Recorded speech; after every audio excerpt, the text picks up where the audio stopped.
Salesforce announces an AI workforce initiative with Oracle and Microsoft. Linus Torvalds weighs in on the latest Linux conflicts. And AI allows you to build and control your own follower network. Welcome to Hashtag Trending. I'm your host, Jim Love. Let's get into it. Earlier this year, there were a flurry of devices which claimed to launch AI agents, these semi-autonomous and eventually autonomous agents that would perform tasks and make decisions using artificial intelligence. One of the many that made a big splash with its demos was the Rabbit R1. The CEO and founder of that company went viral with demonstrations of how this device could plan and book a vacation for a family of 4 based on a single voice command and its existing knowledge of their preferences. While like many overhyped early developments, these devices were often much better in the demo than in real life with all of its complexities. And many of the consumer devices, after their initial splash of excitement, have gone back to work to try to make these complex consumer applications work in the real world. But despite these early setbacks, the idea of autonomous agents is captivating, and it is how many of the benefits of AI will be transferred into the modern workforce. And now, Salesforce, the CRM giant known for its marketplace of business functions, is leveraging this concept in an attempt to be the leader in the AI-enabled workplace. Business functions may not have the sex appeal of the consumer-oriented efforts in this area, but they have an enormous potential. Early models of agents are already making inroads into the workforce in customer support, marketing, and other areas. But the potential for industrial-strength agents is endless, particularly when they can bring expert analysis and execution to business processes. Financial analysis, supply chain management, human resources, contract management, cybersecurity, fraud detection, and even making general robotic process automation available are just some of the many possibilities. And these can further be subdivided into specific industries. The potential is enormous. That's no doubt why Salesforce has unveiled a new initiative and is also bringing Oracle and Microsoft on board as partners. The project, which Salesforce is calling the Agentforce Partner Network, is a perfect strategy for Salesforce, who has played in the AI-enabled space but by no means is seen to be a leader in the development of major AI systems. Google, OpenAI, Anthropic, and others are moving at full speed to bring autonomous AI agents to the workplace. Salesforce believes it can enter this area in a big way, leveraging its massive client base and delivery network to be a real player in leading AI into corporate use. And it plans to leverage partnerships to do this. Microsoft's work with OpenAI, Oracle's announcement of over 50 agents in its Fusion Cloud application suite, and even chipmaker NVIDIA has joined the group to bring its specialized hardware capabilities to the partnership. While the exact details of the collaboration remain unclear, this partnership brings together major players in the tech industry and a large number of applications. With any emerging technology, particularly in a rapidly evolving field like AI, we have to distinguish between current capabilities and future projections. The practical applications and implications of the Agentforce Partner Network will become clearer as the initiative progresses. But one thing is certain, this is an idea that won't go away.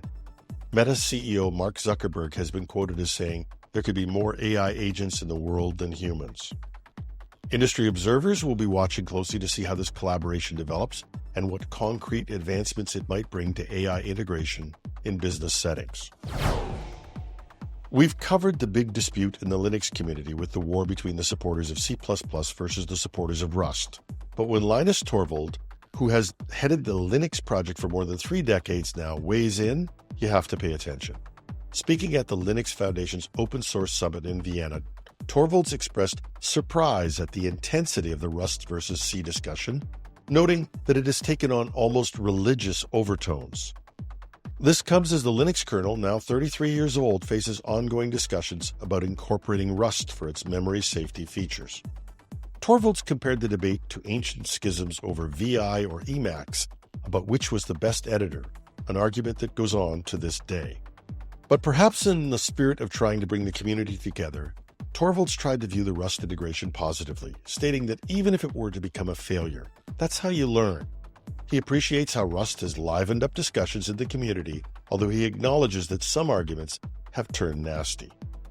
The debate has been contentious, with some developers viewing Rust's memory safety features as an insult to the kernel's existing work. Recently, a maintainer of the Rust for Linux project stepped down, citing frustration with non-technical nonsense. Torvalds, known for his past outbursts, displayed diplomacy in his comments. He's noted that while C is a simple language that's easy to make mistakes in, Rust is more complex. He understands that some developers prefer C's simplicity and may not like the differences in Rust. But as the Linux project moves forward, it's clear that the Rust versus C debate is far from over. Much like the enduring VI versus Emacs discussion, it may continue to be a topic for passionate discourse in the developer community for years to come. In a shocking turn of events in the semiconductor industry, Qualcomm has, as reported by the New York Times, approached Intel to discuss the possibility of Qualcomm acquiring Intel. This move comes as Intel struggles with declining market share and technological setbacks, while Qualcomm rides high on the boom in mobile and AI chips. Qualcomm has not made an official offer yet, but has initiated what are termed exploratory talks. Any deal would face significant hurdles, including regulatory scrutiny due to the company's size and importance to national security. A decade ago, such a move would have been unthinkable, highlighting Intel's recent struggles in mobile and AI markets. Intel's market cap is only $93 billion now, down 40% over the last year, while Qualcomm's is $169 billion, up 55%. One twist to any deal: Qualcomm doesn't actually manufacture its chips, and it may be more interested in Intel's chip design operations and PC expertise rather than its manufacturing facilities. But Intel's recent division of the company into design and manufacturing may make this type of deal even more possible. But any potential deal would face intense antitrust review and national security scrutiny, given Intel's importance in defense applications and U.S. semiconductor competitiveness. While it's at the discussion and rumor stage, this could reshape the landscape of the semiconductor industry, with far-reaching implications for technology, national security, and global competition in chip manufacturing. So, are you dissatisfied with the reactions your social posts are getting? Not enough attention, too much criticism, not enough praise? Well, there's a new app for you, and it's called Social AI, that is giving users their own private Twitter-like network populated entirely by AI chatbots. Social AI, created by 28-year-old developer Michael Saman, allows users to curate their own audience of AI bots. These virtual followers can range from supportive fans to brutal critics, with categories like trolls, doomers, and brutally honest bots available. Users post their thoughts, and bots respond instantly, mimicking the engagement of platforms like X or Threads. While some critics view social AI as a potential echo chamber or flattery machine, Saman says he's positioning it as an antidote to the toxicity often found on mainstream social media. He compares it with writing in a diary or penning a letter you never send, but with the added benefit of immediate feedback.